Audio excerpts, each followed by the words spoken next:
Hello friends, welcome to LTX classes. So friends, let us start the discussion. Before that there was a small announcement. మన యొక్క flagship UPSC infinity course ఇప్పుడు మీకు live plus recorded classes available ఉంటాయి.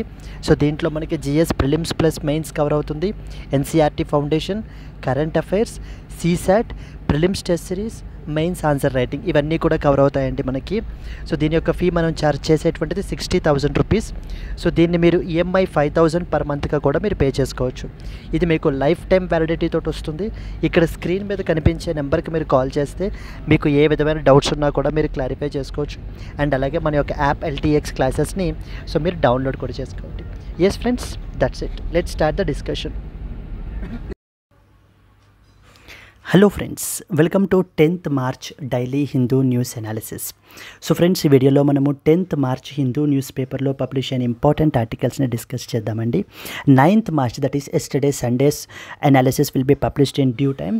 So let us start with the today's articles. The first and foremost article చూడండి, the commission on the status of women and its role in the gender equality అంటూ మనకి ఒక important article అయితే publish అయింది. So related to something called as commission on the status of women, దాని గురించి మనం ఇక్కడ డిస్కస్ చేస్తాము. Closing the gender gap in the higher judiciary అంటూ మనకి ఎడిటోరియల్లో gender gap in the higher judiciary గురించి అయితే కనుక ఆర్టికల్ చూద్దాము. After 2 decades city zoo to get the smooth coated otters, very very important species అండి మనకి ఒట్టర్స్ అని చెప్పేసి, వాటి గురించి ఇక్కడ మనం మాట్లాడతాము. Ethnic group renews the scheduled tribe status call before the Shah's visit to Assam. Amit Shah union home minister రీసెంట్గా మనకి అస్సాం అయితే కనుక విజిట్ చేయబోతున్నారు. అక్కడ ఇంపార్టెంట్ ఎథనిక్ గ్రూప్స్ అన్నీ కూడా షెడ్యూల్డ్ ట్రైబ్ స్టేటస్ని కన్ఫర్ చేయమని చెప్పేసి మనకి ఏంటి అని అంటే కనుక డిమాండ్ చేస్తున్నారు. దాని గురించి మనం ఇక్కడ డిస్కస్ చేద్దాము. The road to safety, road accidents గురించి ఏ విధంగా మనం ప్రివెంట్ చేయొచ్చు అంటూ కొన్ని ఇంపార్టెంట్ పాయింట్స్ని ఇక్కడ మనకి మాట్లాడారండి. Madhav national park in Madhya Pradesh becomes the India's 58th tiger reserve to get the more big cats soon. So this is another important article. Madhav environment పర్స్పెక్టివ్లో చాలా ఇంపార్టెంట్ అండి, దాని గురించి ఇక్కడ మనం డిస్కస్ చేసుకుంటాము. India Mauritius and a visit to deepen the long standing ties. మన యొక్క honourable prime minister Narendra Modi garu Mauritius అయితే కనుక విజిట్ చేయబోతున్నారు. సో దానికి సంబంధించి ఇండియా మారిషస్కి సంబంధించిన రిలేషన్స్ గురించి ఈ యొక్క ఎడిటోరియల్లో మనకి పబ్లిష్ అయిందండి. So these are the articles which we will discuss in the today's Hindu news analysis. Let us start with the discussion. First and foremost article, minister Annapurna Devi to lead the India's delegation at United Nations. Yes, United నేషన్స్కి సంబంధించి United Nations head quartered at న్యూయార్క్లో మనకి ఒక important meeting జరగబోతోందండి. That is known as 69th session of commission on the status of women. Commission on the status of women అని చెప్పేసి ఒక important body ఉంది. Commission on the status of women, status of women. దీనికి సంబంధించినటువంటి 69th session meeting మనకిప్పుడు న్యూయార్క్లో మనకి జరుగుతుంది. దీనికి సంబంధించి మనకి ఏంటి అని అంటే కనుక న్యూయార్క్లో దీనికి సంబంధించిన మీటింగ్ అయితే కనుక జరుగుతుందండి. సో హూజ్ ఆబ్జెక్టివ్ మనకి ఏంటి అని అంటే కనుక they will focus on global progress in achieving the gender equality and empowerment of women. So ఇక్కడ మనకి ఏంటంటే కనుక మనం ఎప్పటివరకు ఎంతవరకు ప్రోగ్రెస్ అచీవ్ చేశామో, దేని విషయంలో జెండర్ ఈక్వాలిటీని అచీవ్ చేయడంలో మనం ఎంత ప్రోగ్రెస్ అచీవ్ చేశామో, empowerment of women and girls ఎంతవరకు మనం చేశామో అనేటువంటి దాని మీద డిస్కషన్ అనేటువంటి చేయబడడం జరుగుతుంది ఇక్కడ. And one more important point ఏంటి, 2025 సిగ్నిఫికెంట్ ఇయర్ ఏంటి, it coincides with the 30th anniversary of the Beijing declaration and platform for action. So couple of days back నుంచి మనకి డిస్కషన్ దీని గురించి వస్తుంది కదా, ఎందుకంటే మనకి 1995లో మనకి డిక్లరేషన్ సైన్ చేసుకున్నారండి, ఈ యొక్క Beijing declaration and platform for action అని చెప్పేసి. ఇది 30 సంవత్సరాలు అయితే కనుక గడిచింది. దీనికి సంబంధించినటువంటి ప్రోగ్రెస్ని కూడా మనకి ఇక్కడ మాట్లాడుతున్నారు. క్లియర్. ఇక్కడ మనకి ఎగ్జామ్ పర్స్పెక్టివ్లో ఏమేమి తెలియాలి, ఈ commission on the status of women గురించి తెలియాలి. అండ్ అలాగే అదర్ ఇంపార్టెంట్ బాడీ మనకి ఏమేంటి, మనకి యుఎన్ ఉమెన్ అని చెప్పేసి ఇంకొక బాడీ ఉందండి. యుఎన్ విమెన్ గురించి మనకు తెలియాలి. దెన్ ఇంకా మన కంట్రీకి వచ్చేసరికి నేషనల్ కమిషన్ ఫర్ విమెన్ అనే స్టాట్యుటరీ బాడీ ఉంది. We will look into it. And Beijing declaration on platform for action గురించి ఒక 2-3 పాయింట్స్ గురించి కూడా, అంటే ఎగ్జామ్ పర్స్పెక్టివ్లో మనకి ఏం అడగచ్చు అనేటువంటివి కూడా మనం ఇక్కడ డిస్కస్ చేస్తాం. So let us start with the discussion. First and foremost point మనం చూస్తే the commission on the status of women. ఇక్కడ పాయింట్ చూడండి, the commission on the status of women అనేటువంటిది it is the functional body of ఎకోసాక్. Please be very clear. మనకి United నేషన్స్లో మనకి చాలా డిఫరెంట్ ఆర్గాన్స్ ఉన్నాయి కదా, లైక్ ఏవేంటి, United Nations general assembly, second one United Nations security council, third one economic and as well as the social council, then next వచ్చేసి trusteeship council, economic and as well as social council, next వచ్చేసి trusteeship council, then we have the UN secretariat, international court of justice. So these are the principal organs of United Nations. ఈ ఆర్గాన్స్లో మనకి ఈ commission on the status of women అనేటువంటి body మనకి ఏంటంటే కనుక దేని అండర్లోకి వస్తుందండి, ఎకోసాక్ అండర్లోకి మనకైతే కనుక వస్తుంది. So that is the commission on the status of women which is a functional body of ఎకోసాక్ is holding its annual session at the United Nations head quarters in New York to assess the global progress on gender equality and women's empowerment. So మనకి sustainable developmental goals మనకైతే కనుక ఉన్నాయి కదా, వాటిల్లో sustainable development goal number 5 which deals with gender equality and empowerment of women and girls గురించి మనకైతే కనుక goal పెట్టుకున్నామండి. ఇవి మనం 2030 నాటికి అచీవ్ చేయాలి అనేటువంటిది మన యొక్క టార్గెట్. ఎస్, ఆల్మోస్ట్ జస్ట్ ఇంకా 5 years మాత్రమే మనకైతే కనుక ఉన్నాయి. అంటే సస్టైనబుల్ డెవలప్మెంటల్ గోల్స్ కంటే ముందు మిలీనియం డెవలప్మెంట్ గోల్స్ అని చెప్పేసి ఉండేవి. వాటిని మనకి ఇప్పుడు ఏంటి అని అంటే కనుక మళ్ళీ మనం old wine in the new bottle అన్నట్టు సస్టైనబుల్ డెవలప్మెంటల్ గోల్స్ అయితే కనుక మనం పెట్టుకున్నాం. సో నౌ ఏమేం తెలియాలి, ఇంపార్టెంట్ పాయింట్స్ మనకి. ఫస్ట్ పాయింట్ ఏం తెలియాలి, ఇది మనకి it is the functional body of ఎకోసాక్ అనేటువంటి విషయం తెలియాలి. ఇక్కడ మనకి it is the functional body of United Nation general assembly, United Nation security council, ఈ విధంగా మనకు అడుగుతూ ఉంటారు. అండ్ సెకండ్ పాయింట్ ఏంటంటే ఇది ఒక పాలసీ మేకింగ్ బాడీ అండి. మనకి ఇది ఈ CSW అనేది inter governmental policy making body which is dedicated to the gender equality and women's empowerment గురించి చూసుకునేటువంటి బాడీ అనమాట. So it representatives of the member states gather at the United Nation to evaluate the progress, like identify the challenges and set the global gender policies. So మనకి ఏమేం challenges ఈ రోజున మనం చూసుకుంటే కనుక women are subjected to lot of violence in many of the countries, particularly conflict రీజియన్స్లో they are being subjected to exploitation. So మరి and చాలా కంట్రీస్లో జెండర్ గ్యాప్ అయితే కనుక ఉంది. ఇవన్నీ కూడా మనకి ఏంటంటే ఇష్యూస్గా మనకి ఐడెంటిఫై చేసి వాటిల్లో మనం ఏంటి అని అంటే కనుక డిస్కషన్ అనేది చేయబడడం జరుగుతుంది. So to review the gender equality progress that we have achieved so far, formulate the standards and develop the policies to advance the women's rights worldwide. So overall women's rights worldwide advance చేయడం గురించి, అంటే promote చేయడం గురించి మనకి work చేసేటువంటి body ఈ యొక్క UN women అనేటువంటి బాడీ, ఈ యొక్క మనకి commission on status of women అనేటువంటి బాడీ. దెన్ సిమిలర్లీ ఎగ్జామ్ పర్స్పెక్టివ్లో మరొక బాడీ ఉంది, అది ఇక్కడ మెన్షన్ చేయలేదు, బట్ కానీ మనకు తెలియాల్సిన బాడీ ఏంటది, UN విమెన్ అనేటువంటి బాడీని మనకి 2010లో ఎస్టాబ్లిష్ చేశారండి. So as a United Nations entity dedicated to gender ఈక్వాలిటీకి సంబంధించి ఈ బాడీ మనకి ఏం చేస్తుందంటే, ఇందాక మనం డిస్కస్ చేసిన commission on status of women అని చెప్పేసి ఉంది కదా, అలాంటి బాడీస్కి ఇది అసిస్టెన్స్ ప్రొవైడ్ చేస్తూ ఉంటుంది, సపోర్ట్ చేస్తూ ఉంటుంది. Support the inter governmental bodies like CSW. So that is commission on status of women in formulating the gender policies. And అలాగే మెంబర్ కంట్రీస్ని అలాగే అసిస్టెన్స్ ప్రొవైడ్ చేస్తారు to implement these policies with technical and financial support. అంటే UN women అనేటువంటి body మనకి ఏం చేస్తుంది అని అంటే కనుక మెంబర్ స్టేట్స్కి కావాల్సినటువంటి టెక్నికల్ సపోర్ట్ ప్రొవైడ్ చేస్తారు. అంటే ఈ యొక్క విమెన్ ఎంపవర్మెంట్ రిలేటెడ్ పాలసీస్ని ఎలా ఇంప్లిమెంట్ చేయాలి అంటూ అసిస్టెన్స్ ప్రొవైడ్ చేస్తారు. And not only that, financial assistance కూడా మనకి ప్రొవైడ్ చేస్తారు. అంటే like in the form of grants అండి. గ్రాంట్స్ ద్వారా, గ్రాంట్ అంటే మళ్ళీ తిరిగి పే చేయాల్సిన అవసరం లేదు, గ్రాంట్స్ ద్వారా మనకి ఫైనాన్షియల్ అసిస్టెన్స్ కూడా ప్రొవైడ్ చేయబడడం జరుగుతుంది. ఎగ్జాంపుల్ ఏంటంటే మనకి UN విమెన్ డిస్పోజల్లో 2 ఫండ్స్ ఉంటాయి. That is known as fund for gender equality first fund, సెకండ్ది వచ్చేసి UN trust fund to end the violence అనేది సెకండ్ ఫండ్. ఈ యొక్క 2 ఫండ్స్ మనకి ఏంటి అని అంటే కనుక initiatives. So grant for the innovative programmes, next వచ్చేసి against the women, financial support for anti violence measures అనేటువంటివి తీసుకోవడం గురించి. సో ఫస్ట్ ప్రోగ్రామ్ చూడండి, ఫండ్ ఫర్ జెండర్ ఈక్వాలిటీ. అంటే ఏంటంటే జెండర్ ఈక్వాలిటీని ప్రమోట్ చేయడం గురించి, ఇన్నోవేటివ్ ప్రోగ్రామ్స్ అవి కూడా మనకి క్యారీ అవుట్ చేయడం గురించి ఈ యొక్క ఫండ్ నుంచి గ్రాంట్స్ ప్రొవైడ్ చేస్తారు. సెకండ్ వన్ ఏంటంటే, చాలా ఆఫ్రికన్ కంట్రీస్లో కానీ లేదా కాన్ఫ్లిక్ట్ టార్న్ కంట్రీస్లో కానీ మనం తీసుకుంటే violence, women are often subjected to violence అండి.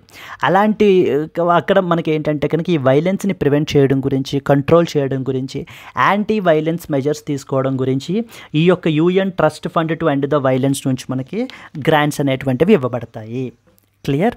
మనము ఇదంతా కూడా ఎందుకని ఇవన్నీ న్యూస్లోకి వస్తున్నాయి, ఎందుకంటే so day before yesterday, that is March 8th మనకి ఇంటర్నేషనల్ డే ఆఫ్ విమెన్గా మనం సెలబ్రేట్ చేసాం. అండ్ అలాగే ఇప్పుడు మనకి న్యూయార్క్లో 69th session of the commission on status of women గురించి మీటింగ్ అయితే కనుక జరుగుతోంది. దానికి మన యొక్క ఇండియన్ డెలిగేషన్ మనం కూడా రిప్రజెంట్ చేస్తున్నామండి. మన యొక్క union ministry of women and child development అయితే మనకి అటెండ్ అవుతున్నారండి. సో ఇక్కడ మనం ఏమేమి డిస్కస్ చేసాము, ఫస్ట్ది వచ్చేసి commission on status of women అని చెప్పేసి చూసాం. ఇది మనకి ఫంక్షనల్ బాడీ ఆఫ్ ఎకోసాక్. ఇది మనకి ఏంటి అని అంటే కనుక పాలసీ మేకింగ్ బాడీ అనమాట. రెండవది ఏంటి, యుఎన్ విమెన్ అనేది 2010లో యునైటెడ్ నేషన్ జనరల్ అసెంబ్లీ వాళ్ళు ఎస్టాబ్లిష్ చేశారు. దీని ఆబ్జెక్టివ్ ఏంటి అని అంటే కనుక ఇందాక డిస్కస్ చేసినటువంటి బాడీస్ లాంటి వాటికి సపోర్ట్ అది ప్రొవైడ్ చేయడము, అండ్ మెంబర్ కంట్రీస్కి కావాల్సినటువంటి technical and as well as financial assistance అది కూడా ప్రొవైడ్ చేయడము, ఇవన్నీ కూడా మనకి ఏంటంటే కనుక క్యారీ అవుట్ చేస్తారు వీళ్ళు.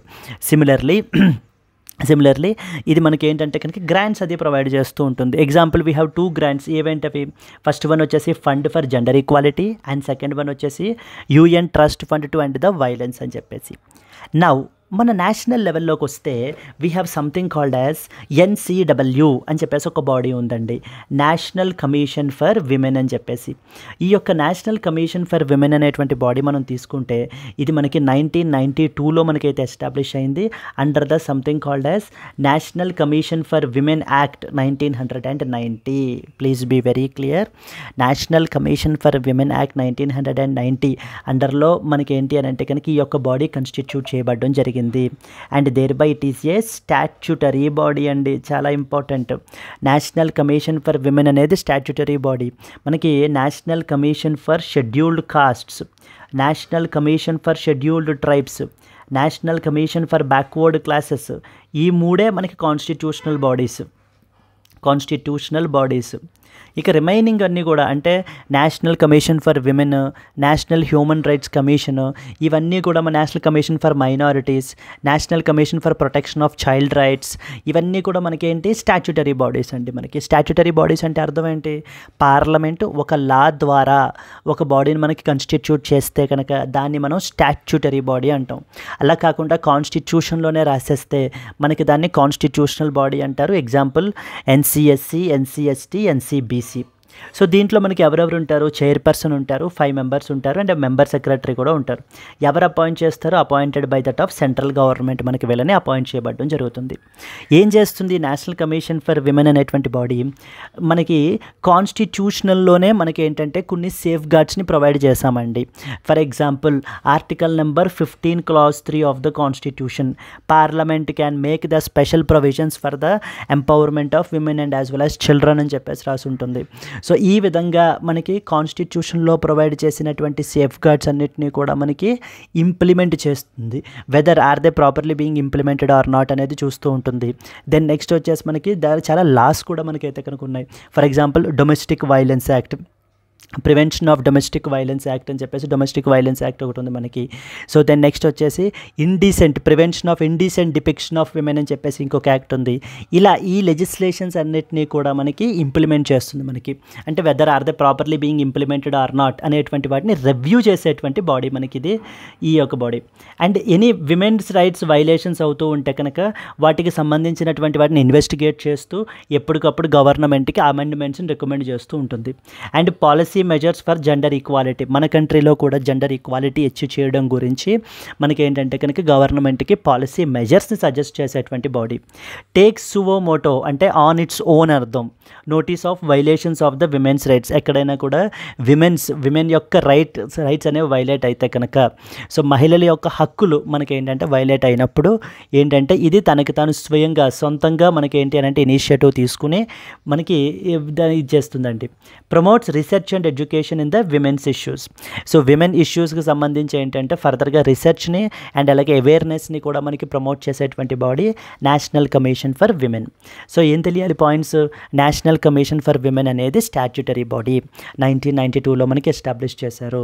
Under national commission for women act 1990 అండర్లో మనకి దీన్ని కన్స్టిట్యూట్ చేయబడడం జరిగింది.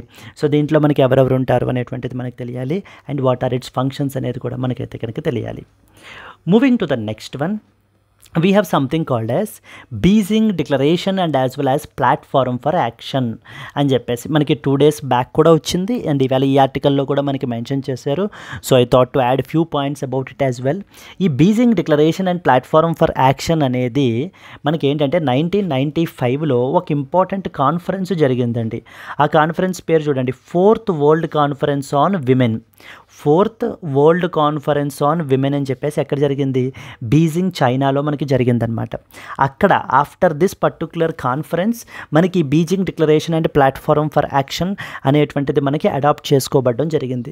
ఇప్పుడు ఇయర్ అప్కమింగ్ ఎగ్జామ్లో జెండర్ ఈక్వాలిటీ గురించి క్వశ్చన్ అడిగినప్పుడు, మీరు మెయిన్స్లో క్వశ్చన్ అడిగినప్పుడు ఖచ్చితంగా మీరు బీజింగ్ డిక్లరేషన్ గురించి అయితే మెన్షన్ చేయొచ్చు. అండ్ అలాగే ప్రిలిమ్స్లో కూడా the Beijing declaration and platform for action is associated with అన్నప్పుడు కూడా మీరు ఏంటంటే కనుక ఇది జెండర్ ఈక్వాలిటీకి సంబంధించింది అనేటువంటిది మనకి తెలియాలి. సో ఏం చేస్తుందంటే కనుక ఈ డిక్లరేషన్లో ప్రిన్సిపల్స్ కొన్ని అడాప్ట్ చేసుకున్నారు. మన ప్రపంచ దేశాలన్నీ కూడా జెండర్ ఈక్వాలిటీని ప్రమోట్ చేయాలి. పర్టికులర్లీ ఎందులో, education sector, health sector, economy, లీడర్షిప్లోనూ మనం ఏంటి అని అంటే కనుక జెండర్ ఈక్వాలిటీని ప్రమోట్ చేయాలి. అండ్ అలాగే జెండర్ సెన్సిటివ్ పాలసీస్ని మనం అడాప్ట్ చేసుకోవాలి. Calls for in the economic decision making, advocates for legal protection for women and as well as girls. So legally they need to be protected. వాళ్ళ యొక్క political రిప్రజెంటేషన్ని మనకి encourage చేయాలి in the form of gender Kotas.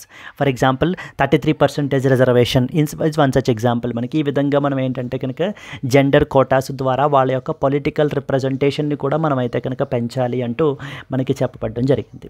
ఇక్కడ చూడండి, discuss the role of commission on the status of women in advancing the global gender equality and its linkage with the United Nations women's initiatives can be a potential mains question. కొన్ని నేను couple of practice questions అయితే add చేశానండి based upon this topic. So let us review one after the another. Consider the following statements about commission on status of women. ఇంకా మళ్ళీ మీకు doubt ఉండకూడదు, క్లియర్గా answer చేసేయాలి వీటికి సంబంధించి. పాయింట్ నెంబర్ 1 చూడండి, it is a functional commission under the United Nations general assembly అంటున్నారు first statement. Second statement, it is responsible for setting the global standards and policies for gender equality. So it seems that second statement is correct అండి, ఎందుకంటే ఇది మనకి global స్టాండర్డ్స్ని prescribe చేయడము and అలాగే policies for gender ఈక్వాలిటీని మనకైతే కనుక సో సెట్ చేసేటువంటి బాడీ మనకి ఇది. బట్ ఫస్ట్ చూస్తే it is the functional commission of the United Nation general assembly అంటున్నారు. దట్ ఈస్ రాంగ్ స్టేట్మెంట్ అండి, ఎందుకని it is related to the ఎకోసాక్, economic and as well as the social council యొక్క functional body ఇది. So therefore 2 only is the correct statement మనకి. CSW, that is Commission on Status of Women, is a functional commission of Economic and Social Council, not the United Nations General Assembly. It is responsible for formulating the global policies and standards to promote the gender equality ni manaki promote cheseటువంటి body ఇది మనకి. Clear? Moving on to the next question. Consider the following statements regarding UN Women. So UN Women గురించి అడుగుతున్నారు questions. It was established in 2010 to accelerate progress on gender equality and women's empowerment. Okay. It provides financial assistance to civil society organizations through the Fund for Gender Equality and UN Trust Fund to end the violence against women. 3. UN Women primarily works only with governmental agencies and does not engage with non-governmental organizations అంటున్నారు. So first statement కరెక్టే కదా, ఇది మనకి 2010లో establish అయింది and to accelerate progress on gender equality. రెండోది కూడా కరెక్టే కదా, 2 ఇంపార్టెంట్ ఫండ్స్ ఉన్నాయని మాట్లాడుకున్నాం మనము. ఫస్ట్ది ఏంటి, ఫండ్ ఫర్ జెండర్ ఈక్వాలిటీ. రెండోది ఏంటి, UN trust fund to end the violence against women. Second statement is also correct. Third statement చూడండి, ఓన్లీ గవర్నమెంటల్ ఏజెన్సీస్ తోటే వర్క్ చేస్తుంది తప్ప నాన్ గవర్నమెంటల్ ఏజెన్సీస్ తోటి ఎంగేజ్ అవ్వదు, వర్క్ చేయదు అని చెప్పేసి అంటున్నారండి. Wrong statement. It even engages with non governmental organisations as well. So therefore 1 and 2 only is the answer. Statement 1 already మనకు తెలుసు, స్టేట్మెంట్ 2 ఆల్రెడీ తెలుసు. స్టేట్మెంట్ 3 చూడండి, UN Women partners with both governmental and non governmental organisations to implement the gender equality initiatives. Clear? Moving on to the next question చూడండి. Consider the following statements regarding the National Commission for Women in India. First one, it was established in 1992 under the National Commission for Women Act 1990. Second one, the chairperson and the members of NCW are appointed by the President of India. Number 3, NCW has the power to take suo motu notice of the matters related to the deprivation of the women's rights. First statement, ఇది 1992లో establish అయింది under the national commission for women act 1990. Correct అండి. Third statement, it has the power to take the suo motu notice of the matters related to deprivation of women's right. Correct. Second statement మాత్రం తప్పండి, ఎందుకంటే appointed by that of the central government. So 1 and 3 only is the answer. NCW was established by in 1992 under the National Commission for the Women Act 1990 to protect and promote the women's rights. So the chairperson and members are appointed by the central government, not the President of India. It has the power to take the suo motu notice of issues related to violation of women's rights. And last but not the least question, consider the following statements regarding Beijing Declaration and Platform for Action.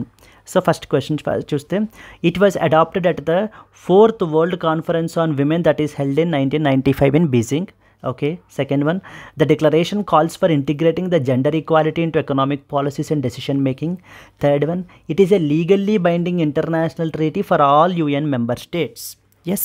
So first statement correct అండి, 4th world conference on women జరిగిందనేటువంటి విషయం మనకు అందరికీ తెలుసు. రెండోది కూడా కరెక్టే, ఎందుకంటే ఇది calls for integrating gender equality into economic policies and decision making. But మూడోది తప్పండి, because this is not legally binding. These are just principles, these are just guidelines, ఒక గైడింగ్ డాక్యుమెంట్ లాంటిది అంతే తప్ప ఇది మనకి ఏంటంటే మెంబర్ స్టేట్స్ మీద బైండింగ్ ఏం కాదు. So third statement is wrong, 1 and 2 only are correct statements. So clear? So that Beijing Declaration and Platform for Action was adopted in 1995 at the 4th World Conference of Women in Beijing. So second statement వచ్చేసి మనకి it calls for the మనకి integrating the gender equality into the economic these things. And అలాగనే మనకి ఏంటి అని అంటే కనుక థర్డ్ది వచ్చేసి మనకి it is basically not a legally binding treaty but a policy framework which guides the countries in advancing the gender equality. Clear? So these are the important questions అండి that you are expected to know about. So వేటి గురించి మనం చూసాము, commission on status of women గురించి మనం మాట్లాడడం జరిగింది. రెండవది UN విమెన్ అనేటువంటి ఆర్గనైజేషను. మూడవది నేషనల్ కమిషన్ ఫర్ విమెన్ గురించి. నాలుగవది Beijing declaration and as well as the platform for action. ఈ 4 కూడా అప్కమింగ్ ఎగ్జామ్లో చాలా ఇంపార్టెంట్ అండి మనకి. అండ్ అలాగే ఐదవది ఇంటర్నేషనల్ డే ఆఫ్ విమెన్ ఎప్పుడు సెలబ్రేట్ చేస్తున్నారు ఏంటి అనేటువంటివి కూడా మనకి అడుగుతారు. ఇవి మన మెయిన్స్ ఎగ్జామ్స్లో మనం కోట్ కూడా చేసుకోవచ్చు. Clear? Let us move on to that of the next important article, closing the gender gap in the higher judiciary అంటూ మనకి ఆర్టికల్ అయితే పబ్లిష్ అయింది. ఈ ఆర్టికల్ ఎక్స్క్లూజివ్లీ మనకి ఏంటంటే కనుక జ్యుడిషియరీకి సంబంధించి అంటే హయ్యర్ జ్యుడిషియరీ గురించి మాట్లాడుతున్నారు. హయ్యర్ జ్యుడిషియరీలో particularly supreme court and as well as high courts. High courts and as well as supreme కోర్టులో విమెన్ రిప్రజెంటేషన్ గురించి సో చాలా తక్కువగా ఉంది, వెరీ లో రిప్రజెంటేషన్. సో దాన్ని ఆ జెండర్ గ్యాప్ని మనం క్లోజ్ చేయాలి అంటూ మనకైతే కనుక ఈ యొక్క ఆర్టికల్లో మనకి డిస్కస్ చేయబడడం జరిగిందండి. So let us see the important points associated with this article. Yes అండి, చాలా ఇంపార్టెంట్ పాయింట్స్ మనకి కోట్ చేశారండి ఈ ఆర్టికల్లో. So that we can straight away use in our mains ఆన్సర్స్లో మనం అయితే కనుక మెన్షన్ చేసుకోవచ్చు. ఫర్ ఎగ్జాంపుల్ ఇక్కడ మనకి మాట్లాడుతూ లోవర్ జ్యుడిషియరీలో women representation is very good, so very nice. But కానీ మనకి హయ్యర్ జ్యుడిషియరీలో అంటే ముందు హైకోర్ట్స్లోనూ ఆ తర్వాత సుప్రీంకోర్టులో కూడా మనకి పరిస్థితులు అయితే కనుక బాగాలేవు. విమెన్ రిప్రజెంటేషన్ అనేటువంటిది అస్సలు లేదు. So higher judiciary is not inclusive in nature అంటూ మనకి చెప్పడం జరుగుతుంది. ఫర్ ఎగ్జాంపుల్ మనం తీసుకుంటే కనుక out of the total judges in high court only 14.27% are women అని చెప్పేసి మనకైతే కనుక చెప్తున్నారండి. సో ఇక్కడ చూడండి, the share of women judges in the high courts is only 14.27%. Around 8 హైకోర్ట్స్లో మనకి ఏంటంటే కనుక ఓన్లీ ఒక్క విమెన్ జడ్జి మాత్రమే ఉన్నారు. ఎస్, సో టోటల్ ఓన్లీ 14.27% ఉంటే 8 హైకోర్ట్స్లో మనకు ఓన్లీ ఒక్క విమెన్ జడ్జ్ మాత్రమే ఉన్నారు. అండ్ ఇంకా 4 హైకోర్ట్స్ తీసుకుంటే ఫర్ ఎగ్జాంపుల్ ఉత్తరాఖండ్, మేఘాలయ, త్రిపుర తీసుకుంటే they don't even have a single women judge, ఒక్క విమెన్ జడ్జ్ కూడా మనకైతే కనుక లేరు. అలహాబాద్ హైకోర్టు తీసుకుంటే the largest high court in the country with around 79 జడ్జెస్లో మనకి కేవలం 3 మాత్రమే విమెన్ జడ్జెస్ అయితే కనుక ఉన్నారు. సో వెరీ వరీసమ్ సిచ్యువేషన్ అని చెప్పి మనకి చెప్పడం జరుగుతుందండి. అదే మనం సుప్రీంకోర్టులోకి వెళ్తే కనుక సుప్రీంకోర్టులో ఓన్లీ 2 విమెన్ జడ్జెస్ మాత్రమే ఉన్నారు. So that is they both were, one వచ్చేసి మనకి ఏంటి అని అంటే కనుక ఇక్కడ మనకి బివి నాగరత్న ఒకళ్ళు and as well as Trivedi, Bela Trivedi రెండో జస్టిస్ అంటే వీళ్ళిద్దరు మాత్రమే ఉన్నారు సుప్రీంకోర్టులో. అండ్ దట్టు త్రివేది మనకి ఏంటి అని అంటే కనుక జూన్ 2025లో రిటైర్ అయితే కనుక అయిపోతున్నారు అంటూ మనకైతే చెప్పడం జరుగుతుంది. So let us discuss some important points and suggestions as well. This article highlighted the persistent gender gap in the higher judiciary, particularly higher judiciary in India. So despite significant progress in the women's representation in the law over the past century. So despite significant progress in women's representation in law over the past century, గత 100 సంవత్సరాలుగా మనం తీసుకుంటే లా అనేటువంటి ఫీల్డ్లో, legal ప్రొఫెషన్లో women చాలా సక్సెస్ఫుల్గా establish అయ్యారు. కానీ ఆ ఎస్టాబ్లిష్మెంట్ లోయర్ జ్యుడిషియరీ వరకు మాత్రమే పరిమితమై ఉంది.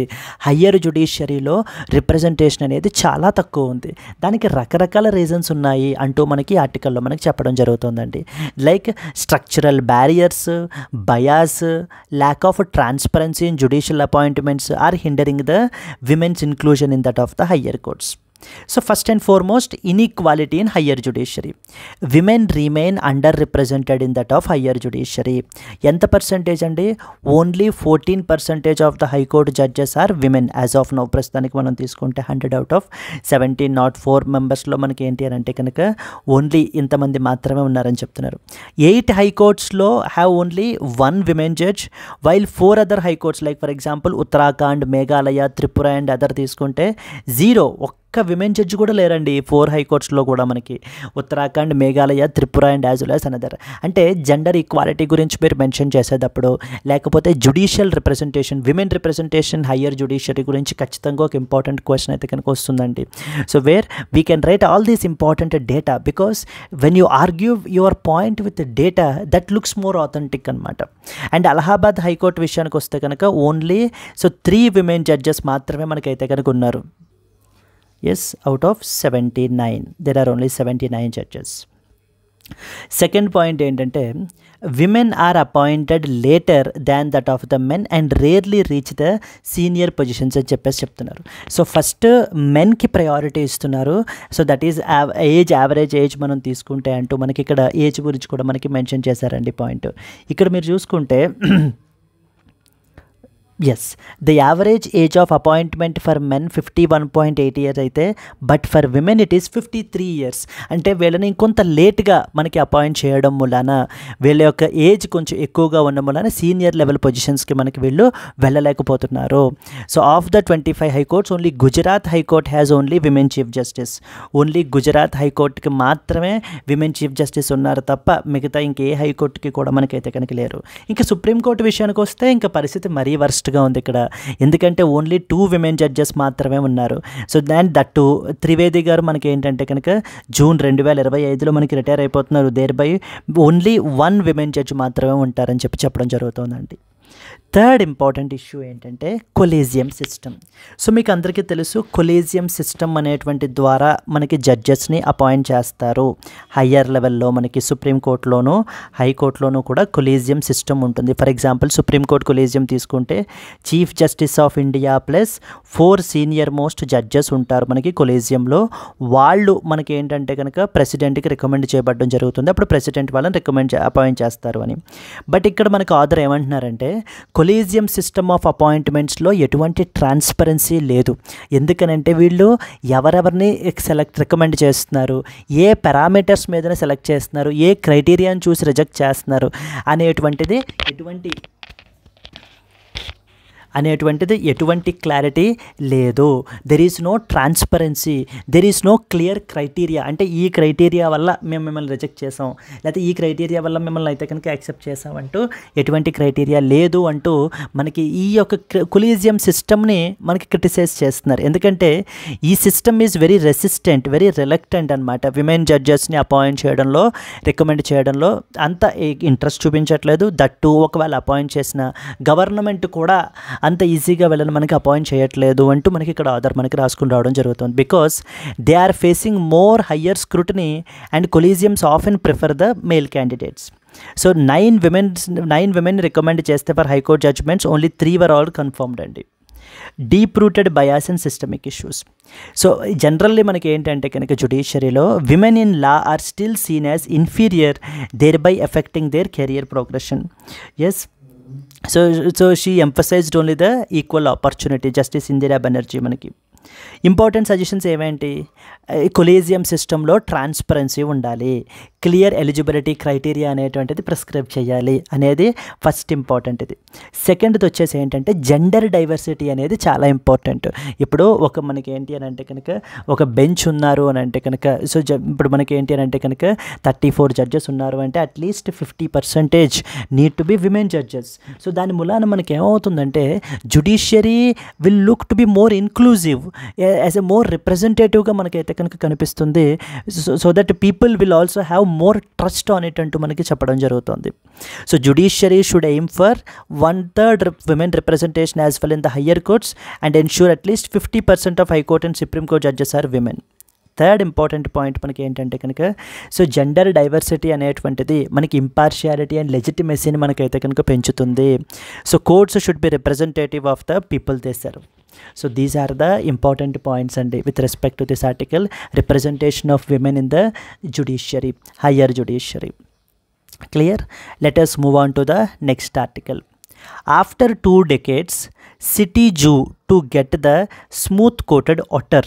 సో చాలా ఇంపార్టెంట్ స్పీసీస్ అండి. ఢిల్లీ జూకి రీసెంట్గా మనకి ఏంటి అని అంటే కనుక 20 సంవత్సరాల తర్వాత ఈ యొక్క స్మూత్ కోటెడ్ ఒట్టర్స్ని మనకైతే కనుక తీసుకుని వస్తున్నారు. ఎక్కడి నుంచి? సూరత్ జూ దగ్గర నుంచి. అదే పాయింట్స్ మనకి ఇక్కడ రాశారు చూడండి. Smooth coated otters will return to Delhi zoo after a 2-decade gap as part of an exchange programme with that of Surat zoo. It has last housed the animal in 2004. Officials said that so the otters are expected to arrive by the end of this month. Now here we are expected to know about the so exam పర్స్పెక్టివ్లో మనకి smooth coated otters గురించి మనకైతే కనుక తెలియాలండి. So let us read. Delhi Zoo is set to receive the smooth coated otters after a 2-decade gap as part of an exchange program with that of the Surat Zoo. So the last otter in the zoo was recorded in 2004. Smooth coated otters మనం తీసుకుంటే కనుక it is expected to arrive by the end of this month and initiatives were taken. So that is smooth coated otter యొక్క మనం తీసుకుంటే కనుక so the Lutrogale perspicillata is a scientific name మనకి. And ఇది మనకి ఏంటి అంటే కనుక సదరన్ ఏషియాలో మనం ఎక్కువగా మనం చూడొచ్చండి, ఇంక్లూడింగ్ ఇండియా అండ్ కొన్ని పోర్షన్స్ ఆఫ్ ఇరాక్లో కూడా మనం ఏంటి అని అంటే కనుక చూడొచ్చు. ఎక్కువగా ఇది మనకి మ్యాంగ్రూవ్ ఫారెస్ట్స్లోను, వెట్లాండ్స్లోను, రివర్ సిస్టమ్స్, లేక్స్లోను మనం అయితే కనుక ఈ యొక్క ఒట్టర్ స్పీసీస్ని అయితే కనుక చూడొచ్చు. స్మూత్ కోటెడ్ ఒట్టర్స్ అనేవి different types of otter species ఉంటాయి. వాటిల్లో లార్జెస్ట్ ఒట్టర్ అనమాట మనకి ఇది ఈ స్మూత్ కోటెడ్ ఒట్టర్ అనేటువంటిది. వీటి యొక్క ఫర్ అనేది చాలా స్మూత్గా, సో షార్ట్గా ఉంటుంది. సో దెన్ మనకి ఏంటంటే they are even very strong swimmers as well as hunters కూడా. దీని యొక్క IUCN స్టేటస్ మీకు తీసుకుంటే కనుక వల్నరబుల్ పొజిషన్లో మనకైతే కనుక ఉంటుందండి due to their habitat loss and poaching and pollution ద్వారా. Discuss the significance of species reintroduction programmes in zoo and as well as their role in conservation efforts with reference to the reintroduction of smooth coated otters in Delhi zoo. So పర్స్పెక్టివ్లో మనకి ఎలా అడుగుతారంటే కనుక they are the only extant species in the genus Lutrogale. They are primarily found in the high altitude regions of the Himalayas. They hunt in the groups and are strong swimmers. Yes. If you see the third statement, అవునండి ఇవి మనకి గ్రూప్స్గా hunt చేస్తూ ఉంటాయి and they are very very strong swimmers. First point ఏంటంటే కనుక genus లుట్రోగేల్కి సంబంధించినటువంటి ఈ జీనస్కి సంబంధించినటువంటి స్పీసీస్ ఇది ఈ స్మూత్ కోటెడ్ అట్టర్స్ అనేటువంటి ఓన్లీ స్పీసీస్ అనమాట. మనకి ఫస్ట్ పాయింట్ కూడా ఇంపార్టెంట్. ఇది మనకి హై ఆల్టిట్యూడ్ రీజియన్స్లో మనకు కాదండి, లో ల్యాండ్ రీజియన్స్లో మనకైతే కనుక మనం చూడొచ్చు. 1 and 3 only is the answer మనకి. Yes, so that is Lutrogale perspicillata is the only living species in the genus Lutrogale. So then next వచ్చేసి they are found in the lowland rivers and as well as wetlands and coastal areas, not particularly high altitude regions. So these are social hunters by using the group hunting strategies.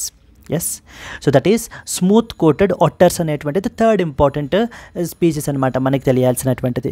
So we have talked about 3 important things అండి. Commission on status of women గురించి and other important organisations గురించి మనం మాట్లాడుకున్నాము. Representation of women in the higher judiciary గురించి and the third important is smooth coated otters గురించి మనం మాట్లాడాం. Let us move on to that of the next article. Ethnic group renews the ST status call before the Shah's visit to Assam. So మన యొక్క home minister Amit Shah గారు మనకి ఏంటి అని అంటే కనుక అస్సాం అయితే విజిట్ చేస్తున్నారండి. ఫర్ అరౌండ్ 3 day విజిట్ అయితే చేయడం జరుగుతుంది.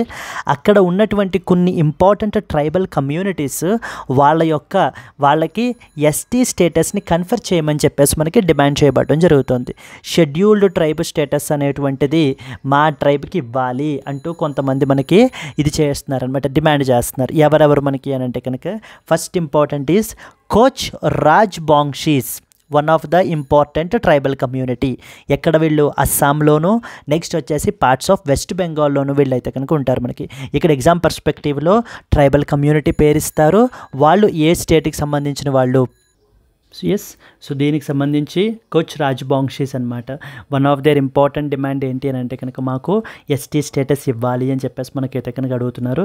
వీళ్ళతో పాటు మనకి ఏంటి అని అంటే other important tribal groups like ethnic groups like for example Adivasis, Ahoms, Morans, వీళ్ళు కూడా ఏంటి అని అంటే కనుక షెడ్యూల్డ్ ట్రైబ్ స్టేటస్ని మాకు కూడా కన్ఫర్ చేయాలి అంటూ వాళ్ళు కూడా మనకి డిమాండ్ చేయబడడం జరుగుతుంది. ఇక్కడ ఎగ్జామ్ పర్స్పెక్టివ్లో మనకి ఏమేం తెలియాలి పాయింట్స్. Let us start discussing. So the Koch Rajbongshi community has renewed their demand for scheduled tribe status ahead of the Home Minister Amit Shah visit to Assam recently. They submitted a 15-point memorandum to the BJP seeking the tribal recognition along with the other demands as well. వీళ్ళకి ఏంటంటే కనుక ఇంకా other demands కూడా మనకైతే కనుక ఉన్నాయండి. ఒకవేళ మా యొక్క డిమాండ్స్ని మీరు ఫుల్ఫిల్ చేయకపోతే కనుక మేమైతే ప్రొటెస్ట్ కూడా క్యారీ అవుట్ చేస్తాము అంటూ వీళ్ళు చెప్పడం జరుగుతుంది. So now what are the demands of this Koch Rajbongshi community యొక్క డిమాండ్స్ ఏమేంటి అని అంటే మొట్టమొదటి డిమాండ్ వీళ్ళకి షెడ్యూల్డ్ ట్రైబ్ స్టేటస్ ఇవ్వాలి మొదటిది. రెండవది ఏంటి అని అంటే కనుక సో హిస్టారిక్ కామతాపూర్ స్టేట్ని ఎస్టాబ్లిష్ చేయాలి అంటూ అనదర్ ఇంపార్టెంట్ డిమాండ్. నెక్స్ట్ వచ్చేసి చిలారాయి రెజిమెంట్ని మనకైతే కనుక క్రియేట్ చేయాలి ఆర్మ్డ్ ఫోర్సెస్లో అని చెప్పేసి థర్డ్ ఇంపార్టెంట్ డిమాండ్గా మనకైతే కనుక అడుగుతున్నారండి. Yes, they are leading the demand and the community has also warned the protests if their demands are ignored.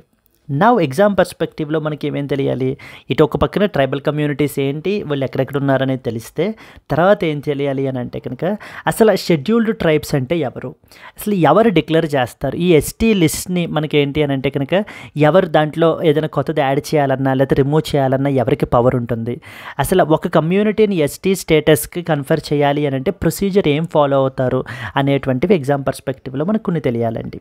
So first and foremost మనకి ఏంటంటే కనుక అసలు who is a scheduled tribe, ST or scheduled tribe అనేది మనకి ఎక్కడ define చేశారంటే కనుక it is defined under article number 326 of class 25 of the constitution, రాజ్యాంగంలో మనకి డివైడ్ చేయబడడం జరిగింది.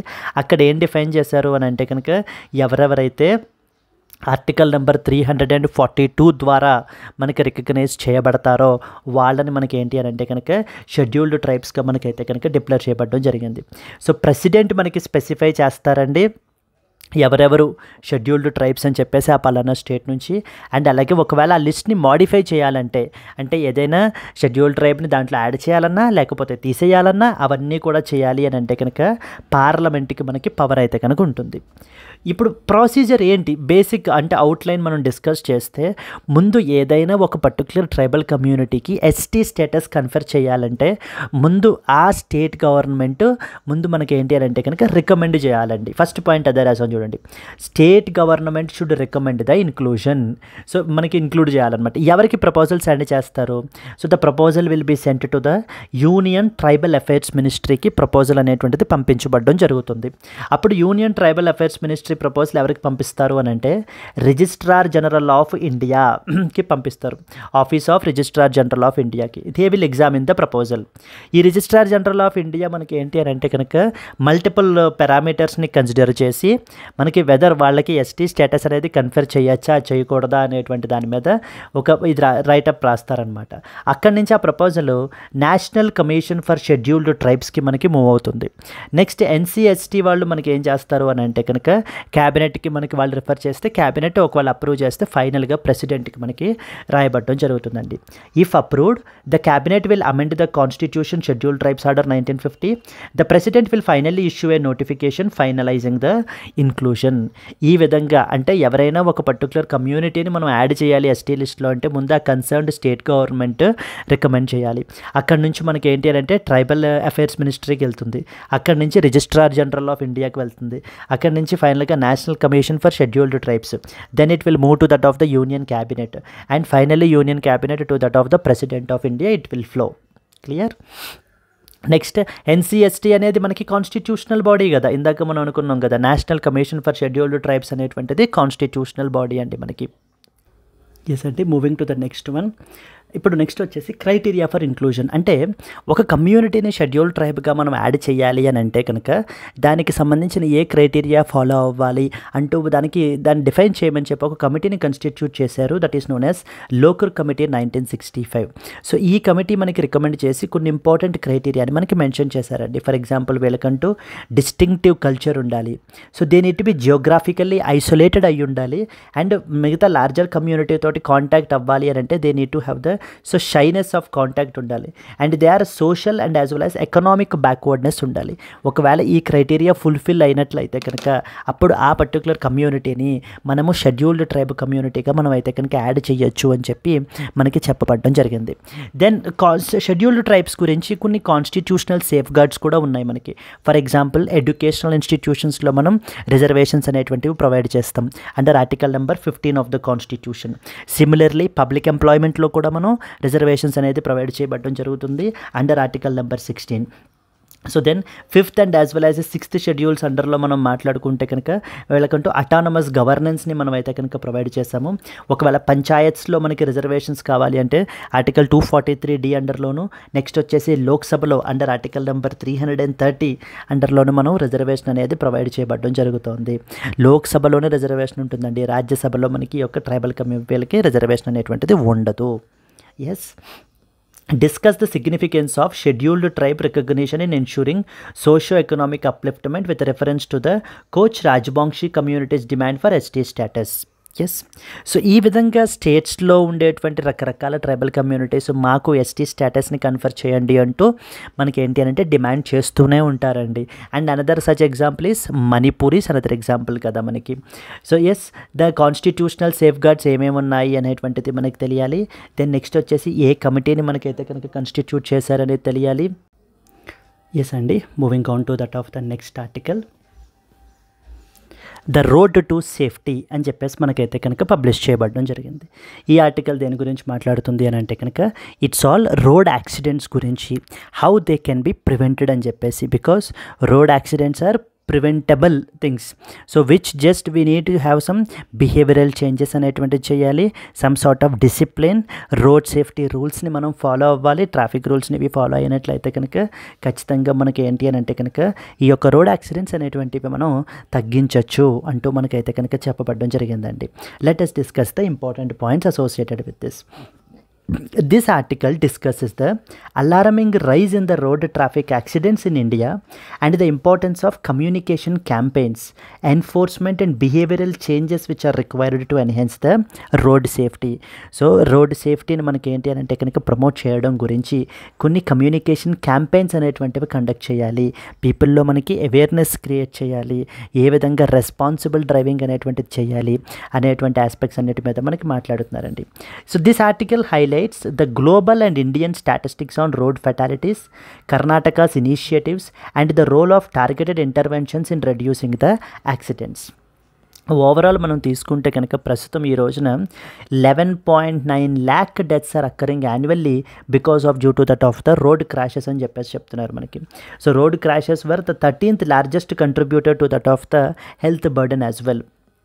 Karnataka manaki accounted for around 8.6% of the total road fatalities in India, and Karnataka's road crashes increased by 9%, fatalities by 7% and grievous injuries by 18%. ఈ యొక్క data మీకు గుర్తుంటే మీరు mention చేయొచ్చండి, లేకపోయినా at least so you can coat the example of Karnataka, like ఏ విధంగా మనకి ఈ యొక్క హౌ దిస్ రోడ్ సేఫ్టీ అనేటువంటిది ఒక పబ్లిక్ హెల్త్ ఇష్యూగా మనకైతే కనుక మారింది అని చెప్పేసి కూడా మనం చెప్పచ్చు. సో ఈ యొక్క రోడ్ క్రాషెస్ అనేటువంటివి మనకి ఏంటంటే కనుక పీపుల్లో ఒక emotional, mental and as well as financial ట్రామాకి గురి చేస్తాయన్నమాట. Along with the other economic and health care burdens as well, అంతే కదా. సో హెల్త్ కేర్ బర్డెన్ పడిపోతుంది విపరీతంగాను, economic burden. So the fault ఎవరిది అనేటువంటిది పక్కన పెట్టిన, so the both the have to suffer. మనకి వరల్డ్ బ్యాంక్ రిపోర్ట్ మనకి ఏంటి అని అంటే కనుక around 75% of lower income and 57% of the higher income reported A decline in the total income after a crash as well. So ఒక crash జరిగిన తర్వాత వాళ్ళ యొక్క ఇన్కమ్ అనేటువంటిది కూడా మనకి తగ్గిపోతుంది. And we have UN decade of action for road safety, చాలా important. 2021 to 2030 aims to half the road accidents, road deaths by the year 2030 నాటికి మనకైతే కనుక తగ్గించాలి అని చెప్పేసి మనకి చెప్పడం జరిగింది. కమ్యూనికేషన్ క్యాంపెయిన్స్ని మనం అయితే కనుక కండక్ట్ చేయాలి. సో వేర్ రిస్కీ బిహేవియర్స్ అవి కూడా తగ్గించడానికి అంటూ మనకి చెప్పుకొని వస్తున్నారండి. సో కల్చరల్ షిఫ్ట్ అనేది ఉండాలి. ఎన్ఫోర్స్మెంట్ ఆఫ్ ద, సో మనకి ఏంటి అని అంటే స్పీడ్ లిమిట్స్ని, నెక్స్ట్ వచ్చేసి హెల్మెట్ యూజ్ని, అదర్ రిస్క్ ఫ్యాక్టర్స్ అన్నిటినీ కూడా మనం ఏంటి అని అంటే కనుక ప్రాపర్గా అథారిటీస్ ఎన్ఫోర్స్ చేయాలి. Public narratives and as well as awareness అనేది మనం క్రియేట్ చేయాలి. Like for example media, education and government messaging should reinforce road safety behaviours. So overall కలెక్టివ్గా మనం ఏంటి అని అంటే కనుక ఈ స్టెప్స్ తీసుకున్నట్లయితే అప్పుడు మనం ఏంటి అని అంటే రోడ్ సేఫ్టీ అనేటువంటి దాన్ని మనం ప్రమోట్ చేయొచ్చు, అండ్ అలాగే రోడ్ యాక్సిడెంట్స్ అనేటువంటి వాటిని ప్రివెంట్ చేయొచ్చు. So this is what is the idea with respect to this particular article అండి. సో ద బాటమ్ లైన్ వచ్చేసి ఏంటంటే కనుక అథారిటీస్ ఇంకా స్ట్రిక్ట్గా ఎన్ఫోర్స్ చేయాలి, పీపుల్లో బిహేవియరల్ చేంజెస్ అనేటువంటిది ఉండాలి, డ్రంక్ అండ్ డ్రైవ్ అనేటువంటిది అస్సలు స్ట్రిక్ట్లీ ప్రొహిబిటెడ్, అలాంటివి రిసార్ట్ చేయటం వల్ల సో తన లైఫ్ని రిస్క్లో పెట్టుకోవడంతో పాటు ఆపోజిట్లో వచ్చేటువంటి వాళ్ళ యొక్క లైఫ్ని కూడా మనకి సో రిస్క్లో పెట్టడం అనేటువంటిది జరుగుతుంది. ఇవన్నీ కూడా ప్రివెంటబుల్ డెత్స్, వీటిలన్నిటినీ కూడా మనం ఏంటంటే కనుక as much as possible that we can do మనం ఏంటంటే కంట్రోల్ చేయాలి అంటూ మనకి చెప్పుకొస్తూ కర్ణాటక యొక్క ఎగ్జాంపుల్ని ఏ విధంగా వాళ్ళ యొక్క ఇంటర్వెన్షన్స్, వాళ్ళు ఏ విధంగా క్యాంపెయిన్స్ మనకి కండక్ట్ చేశారనేటువంటిది కూడా మనకి చెప్పడం జరుగుతుందండి. So these are the important points with respect to this article. Let us move on to the next one. Yes అండి, moving to the next one. Madhav national park in Madhya Pradesh becomes India's 58th tiger reserve to get the more big cats soon అని చెప్పేసి మనకైతే కనుక చెప్తున్నారు. Very very important అండి. Tiger reserves అనేటువంటివి చాలా important. ఇప్పటివరకు మన కంట్రీలో 57 టైగర్ రిజర్వ్స్ అయితే కనుక మనకైతే కనుక ఉన్నాయి. Tiger reserves are basically, tiger reserves are the protected areas protected areas constituted under which particular act అండి? వైల్డ్ లైఫ్ ప్రొటెక్షన్ యాక్ట్ 1972 ద్వారా మనకి కన్స్టిట్యూట్ చేయబడినటువంటివి టైగర్ ప్రొటెక్టెడ్ ఏరియాస్, ఈ యొక్క టైగర్ రిజర్వ్స్ అనేటువంటివి. Last time couple of days back మనం discuss చేసాం. Wildlife protection act గురించి చెప్పినప్పుడు మనం ఏంటంటే కనుక ఇలా 5 ప్రొటెక్టెడ్ ఏరియాస్ ఉంటాయి అని చెప్పేసి నేనైతే కనుక చెప్పడం జరిగింది. ఒకవేళ మీకు తెలియకపోతే కనుక ఇప్పుడు తెలుసుకోండి. మనకి నేషనల్ పార్క్స్ అని, wildlife sanctuaries, then next community reserves, conservation reserves, tiger reserves, ఇవన్నీ కూడా మనకి డిఫరెంట్ ప్రొటెక్టెడ్ ఏరియాస్ అనమాట. ఇప్పుడు రీసెంట్గా మాధవ్ నేషనల్ పార్క్ మనకి మధ్యప్రదేశ్లో ఉందండి. Now this was recently declared as a tiger రిజర్వ్గా మనకైతే కనుక డిక్లేర్ చేశారు. With that it became the 58th tiger reserve in India and 9th tiger reserve in మధ్యప్రదేశ్లో మనకి ఇది 9వ టైగర్ రిజర్వ్ అనమాట. And 58th tiger reserve. ఇవన్నీ కూడా మనకి ప్రాజెక్ట్ టైగర్ అని చెప్పేసి మనకి బిగ్ క్యాట్ పాపులేషన్ని ప్రొటెక్ట్ చేయడం గురించి we have something called as project tiger అని చెప్పేసి 1973లో మనకి లాంచ్ చేయబడడం అయితే కనుక జరిగింది. The Madhav national park in Madhya Pradesh has been declared as the India's 58th tiger reserve and the 9th in Madhya Pradesh అండి. So for example 9th tiger reserve అంటే ఇంకా 8 more tiger reserves are there. For example we have something called as Bandhavgarh tiger reserve ఒకటి మనకి. Okay, Bandhavgarh tiger reserve is one such example. Second one వచ్చేసి Kanha tiger reserve.